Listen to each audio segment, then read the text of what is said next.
Leave কত করে দাদা? 100 একটু চল মাছ চিকেন মাছ।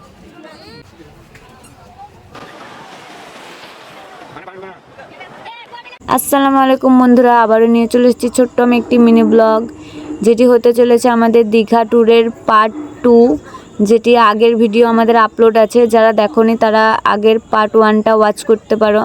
তো আমরা ফাইনালি বিকেলবেলায় ঘুরতে বেরিয়ে গিয়েছি ঢেউসাগরের উদ্দেশ্যে। শরীরটা মোটামুটি ভালো হয়েছে, ওই জন্য বেরিয়ে এসেছি, যেহেতু ঘোরার জন্য এসেছি। তো আমরা এসে দাঁড়িয়েছিলাম, তো টিকিট কাটা হলো। টিকিটের ওখানে প্রচণ্ড ভিড় থাকায় আমরা ফাইনালি এন্ট্রি নিয়ে নিয়েছি। আর ঢুকতেই সামনে আছে দুটো বড় বড় জিরাফ, যেখানে আমার ছেলেকে ফটো তোলার জন্য দাঁড় করিয়ে দিয়েছি। সবাই অলমোস্ট ওখানে ফটো তুলছে তাদের বাচ্চাদের নিয়ে। আর এদিকে আমার ইফরাজ লাইট ধরে টানাটানি করতে লেগে গিয়েছে, মানে ওর তো কোনো কিছুতে ভয় নাই বললেই চলে, সব কিছুতেই সাহস। তো আমরা সামনের দিকে এগিয়ে যাচ্ছি আমার ছেলের হাত ধরে। মানে এটা পুরোটাই লাইটিংয়ের ওপর বেস করে আছে, চারিদিকে লাইটিং। তো আমরা ভালোই লাগছে, ভেতর দিয়ে হাঁটতে হাঁটতে যাচ্ছিলাম। আর ইফরাজ কিছু বলছে, তো তাকে তার আব্বু কোলে নিয়ে ঘোরাচ্ছে, কারণ বাচ্চা মানুষ খুব একটা হাঁটানো যায় না। তার আব্বুরও শরীরটা প্রচণ্ড খারাপ ছিল, যেহেতু মানে সবারই কম বেশি শরীর খারাপ জার্নিংয়ের জন্য।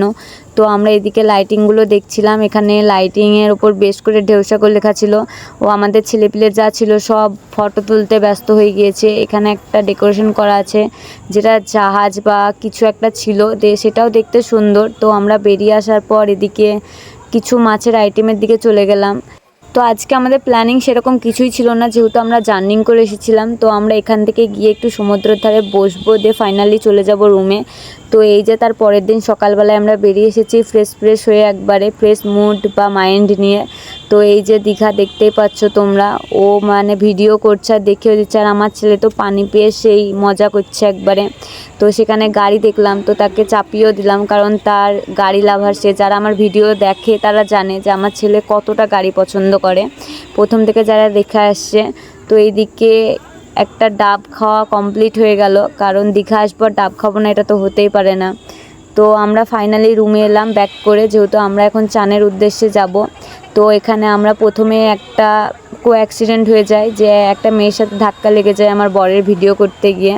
তো আমরা আবারও সেই ভিডিওটা রিভিডিও করি, ও ফাইনালি পানিতে নেমে যায়।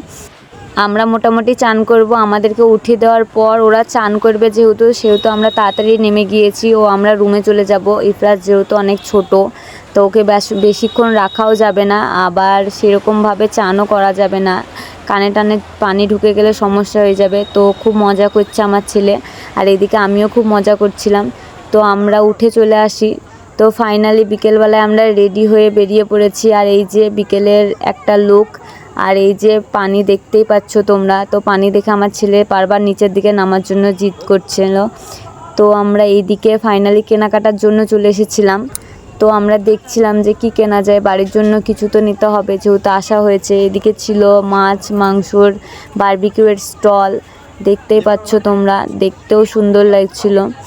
আর এই তো বড় বড় মাছ, সামুদ্রিক মাছ, এগুলোর নাম আমি জানি না, কেউ জেনে থাকলে আমাকে কমেন্টে বলবেন। আর এইদিকে ওই গাড়ির অনেকগুলো গাড়ি ছিল, সেগুলো আমি কিছু ক্যাপচারিং করেছি। তো এইদিকে ছিল আয়না, নানান ধরনের মিষ্টি জাতীয় খাবার ছিল এখানে। তোমার মতিচুরের লাড্ডু ছিল, কাজু ছিল, আরও বিস্কিট, এই ধরনের খাবার ছিল নানান ধরনের। তো আমরা আরও সামনের দিকে এগিয়ে যাচ্ছি আমার ছেলেকে নিয়ে। এদিকে আমার ছেলের জন্য কিছু সফট টয় দেখছিলাম, কিন্তু আমার ছেলে এইসব নিয়ে খেলতে বেশি পছন্দ করে না। তাই ওর আব্বুকে আমি বলছিলাম এগুলো নেওয়া বেকার হবে, যেহেতু সে পছন্দ করে না। আর এদিকে আরও ছিল ছোট ছোট জাতীয় খেলনা। এদিকে আমার ছেলে গাড়ি দেখে তো গাড়ি করতে লেগে গিয়েছে আগে থেকেই। ও আরও বিভিন্ন দোকান ছিল, স্টল ছিল, এটা ব্যাগের দোকান। তো আমরা ব্যাগ দেখছিলাম, আমরা ব্যাগটা চুজ করছিলাম কোনটা নিব না নিব। তো এদিকে ছিল বেতের ঝুড়ি, ফুল তুলতে কাজে লাগে এইসব ঝুড়িগুলো। তো ফাইনালি একটা দোকান দেখলাম, কিছু নেওয়া যায় নাকি সেরকম দেখার জন্য এন্ট্রি করলাম।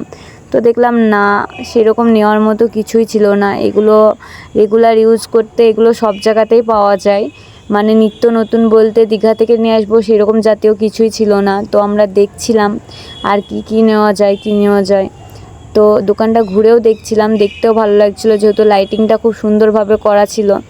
তো এই দিক থেকে আমরা আরও একটা দোকানে চলে আসি। তো এখানে কিছু জিনিস আমার পছন্দ হয়, যেমন হিজাব বেল্টগুলো। তো তো রেঞ্জ খুব বেশি বলছিল দাম, তার জন্য নেওয়া হয়নি। কিন্তু ভালো লাগছিল এই হিজাব বেল্টগুলো, এই ক্লিপগুলো।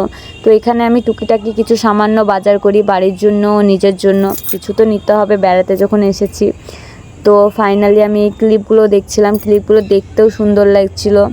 তো আরও বিভিন্ন জাতীয় জিনিস ছিল, যেমন শামুকের কানের ছিল, ব্রেসলেট ছিল, ইত্যাদি ইত্যাদি অনেক জিনিসই ছিল। তো এখানে আমাকে কিছু কিছু জিনিস ভালো লেগে যায় ও কিছু কিছু জিনিস আমি কেনাকাটা করেও নিই। তো তোমাদেরকে ভিডিওতে দেখাচ্ছি। এই যে এগুলো নর্মাল, এগুলো সব জায়গায় রেগুলার বেসে পাওয়া যায়। তো আমি এগুলো দেখছিলাম না, আর এগুলো আমি চাচ্ছিলামও না। আমি চাচ্ছিলাম একটু শামুক জাতীয় জিনিস, যেটা মানে সামুদ্রিক, বোঝা যাবে যে না সমুদ্রের ওখান থেকে আমি কিনে এনেছি। তো কিছু কিছু জিনিস আমার ভালো লাগে ও আমি ওগুলো নিয়ে নিই। তো এদিকে আমার কেনাকাটা ডান। তো এদিকে আমি দেখিয়ে এসে আমার ছেলেও গাড়ি নিয়ে চলে এসেছে তার আব্বুর সাথে। আমি কিনছিলাম তখনই তারা কিনতে চাই গাড়িটা।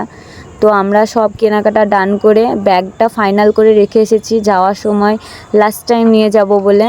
তো এই আমরা এখানে বসবো। তো এখানে ইমরাজের আব্বু ভেলপুরি নিয়ে নেবে, সমুদ্রের ধারে বসবো আর ভেলপুরি খাবো না তাই হয়?